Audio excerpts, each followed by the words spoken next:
लगता है जम्मू कश्मीर की आवाम को, हम सबको मिलकर के, क्योंकि पॉलिटिकल पार्टीज में इतना दम नहीं है कि वो रियासत का दर्जा वापस ला सके। और इस बात को लेकर के हमने पहले ही कहा था कि पार्लियामेंट का सेशन खत्म हो रहा है, यानी कि खत्म ही समझिए। और पहले ही हमें अंदेशा था और हमने ऐलान कर दिया था कि भारतीय जनता पार्टी कभी भी रियासत के दर्जे का बिल पार्लियामेंट में पेश नहीं करेगी। और आखिर वही हुआ। कोई पार्लियामेंट में रियासत के दर्जे की वापसी का बिल भारतीय जनता पार्टी ने या होम मिनिस्टर अमित शाह साहब ने या प्राइम मिनिस्टर नरेंद्र मोदी जी ने बात तक नहीं की। और आज एक बड़ी सुर्खियां बनी हुई थी जम्मू कश्मीर की अखबारों में और सोशल मीडिया में कि कल नेशनल कॉन्फ्रेंस के 3 नए राज्यसभा के बने हुए मेंबर्स का एक बहुत खूबसूरत photo session home minister Amit Shah साहब से हुआ।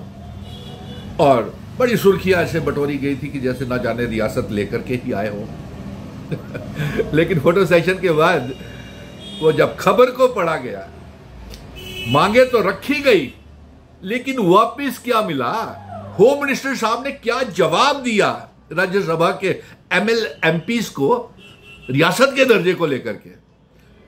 और इसी एमपीज ने अफसोस इस बात का है कि हम कह रहे थे कि राज्यसभा में, पार्लियामेंट में जम्मू कश्मीर के मेंबर पार्लियामेंट्स जो है एक बिल लाए, खुद लाए रियासत के दर्जे की वापसी का और आर्टिकल 370 की वापसी का। लेकिन उन्होंने ऐसा नहीं किया। हमने यह भी कहा था कि अगर आप में ताकत नहीं है तो आप पार्लियामेंट, राज्यसभा के बाहर धरना, प्रोटेस्ट करें, ताकि देश की आवाम के साथ यह खबर जा सके कि जम्मू कश्मीर के साथ बड़ा बेइंसाफी और धोखा हो रहा है और हमारी रियासत हमको वापस नहीं दी जा रही और आर्टिकल 370 भी वापस नहीं मिल रहा है। जब सारी खबर ये लोगों ने पढ़ी और उसके बाद ये कहीं कुछ नहीं आया। फोटो सेशन बड़ा खूबसूरत, बड़ी खूबसूरती के साथ सोशल मीडिया में दिखाया गया कि राज्यसभा के नए मेंबर्स अमित शाह साहब से मिली है। बड़ी खूबसूरत फोटो आई, फोटो सेशन हुआ। लेकिन उसमें से अमित शाह जी ने क्या गारंटी आपको दी, क्या कहा? खबर तो ये है, खबर ये नहीं है कि मिले तो बहुत से लोग उनसे मिलते हैं, हर रोज मिलते हैं होम मिनिस्टर साहब से। एलओपी तो रोज ही उनके पास बैठा होता है, जम्मू कश्मीर का leader of the opposition Bharatiya Janata party का। क्या वो रियासत वापस लेके आया? क्या उन्होंने ये बात उठाई? क्या उन्होंने, भारतीय जनता पार्टी ने यहां पे एमबीबीएस का मसला जो बना हुआ है, सिलेक्शन लिस्ट का, हमारे बच्चों को दरबदर किया जा रहा है, क्या उसका आवाज उठाई? क्या जो यहां पे हर रोज मजहबी राजनीति हो रही है, आवाज उठाई? बेरोजगारी को बढ़ते हुए आवाज उठाई? फ्लड विक्टिम्स को कोई पैसा मुआवजा दिया? वो तो रोज मिलता है एलओपी।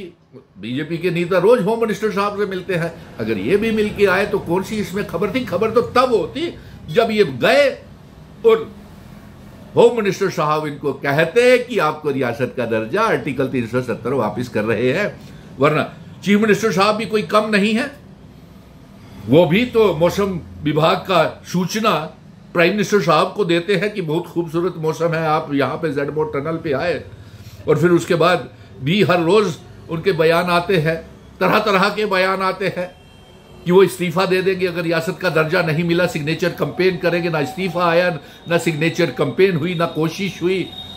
सिर्फ रेजोल्यूशन देने से आपको ये रियासत नहीं मिलेगी साहब। इसीलिए मैं कह रहा हूं कि जम्मू कश्मीर की आवाम को फिर से हम सब मिल करके लड़ेंगे, क्योंकि हमने इनकी सरकार तो बना दी, चीफ मिनिस्टर तो बना दिए, तमाम पॉलिटिकल पार्टीज के एमएलए भी बन गए, लेकिन तमाम 90 के 90 एमएलए और तमाम पॉलिटिकल पार्टीज मिल करके रियासत वापस नहीं ला पाई।